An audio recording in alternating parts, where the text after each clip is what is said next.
पिछली काफी सारी वीडियोस में हमने बात की थी कीमतों में खींचतान या लचक की, जिसको हमने फराहमी के दाम में खींचतान या लचक और मांग के दाम में खींचतान या लचक के नजरिए से पढ़ा था।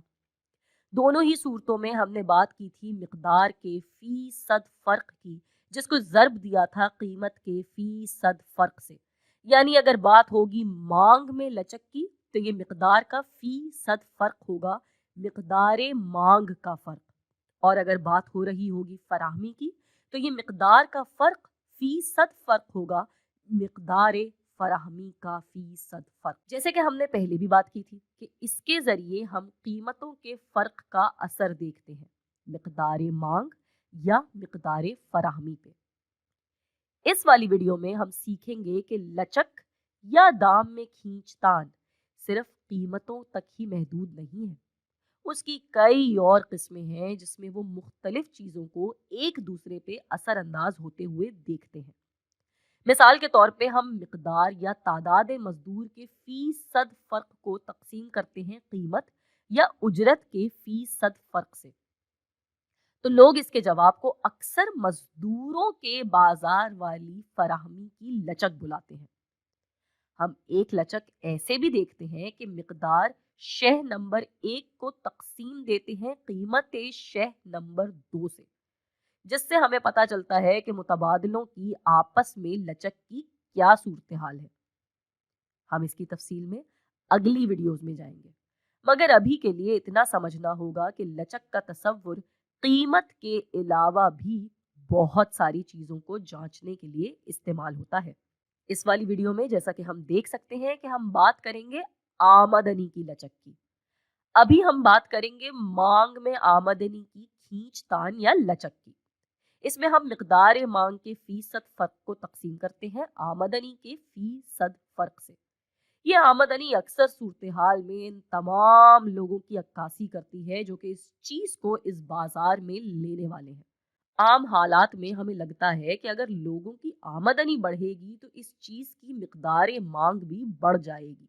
मिसाल के तौर पे हम बात करते हैं छुट्टियों पे लगाया हुआ पैसा, कि जब जब लोगों की आमदनी बढ़ेगी शायद वो छुट्टी मनाने लगे और उसमें अपनी आमदनी का थोड़ा और हिस्सा खर्च करने लगे। ये मिसाल है आम अशिया की, जिसमें वही होता है जिसकी उम्मीद की जाती है। कुछ सूरत हाल ऐसी होती हैं जहां ऐसा नहीं होता, जिसमें आमदनी का फीसद फर्क मिकदार मांग में बढ़ावा लाने के बजाय कमी लेकर आता है। यानी यहाँ पे मिकदार मांग का फर्क मनफी होगा। क्या हम किसी ऐसी सूरत हाल के बारे में सोच सकते हैं? हम मिसाल ले सकते हैं गाड़ी के मैकेनिक की। अगर हमारी आमदनी बढ़ेगी तो हम बेहतर गाड़ियां लेंगे, और फिर यहाँ आमदनी के बढ़ने से गाड़ी के मैकेनिक की मांग कम हो जाएगी। यानी आमदनी मस्बत में तब्दील होगी और मिकदार मांग मनफी में। ऐसी चीजों को नाम दिया जाता है कमतर अशिया। तो अभी तक तो यहाँ दो बहुत जरूरी बातें हो गई हैं। एक तो लचक या दामों की खींचतान सिर्फ कीमतों तक महदूद नहीं है, इसकी और भी बहुत सी इकसाम है। अभी के लिए आमदनी की लचक को समझने के लिए एक मिसाल देखते हैं। हमारे पास सवाल है, तसव्वुर कीजिए कि तनख्वाहों का 20% इजाफा बर्गरों की बिक्री में 10% की कमी लाता है। ऐसे में बर्गरों को कौन सी किस्म की अशिया में शुमार किया जाएगा? इस वीडियो को रोककर जरा इस सवाल को खुद हल करने की भी कोशिश कीजिए। जी, तो यहाँ आमदनी बढ़ रही है और मांग कम हो रही है। हमने अभी बात की थी कि ऐसी चीज को कमतर शह या अशिया कहते हैं। हम अब इसी सवाल की मांग में आमदनी की लचक भी निकाल लेते हैं।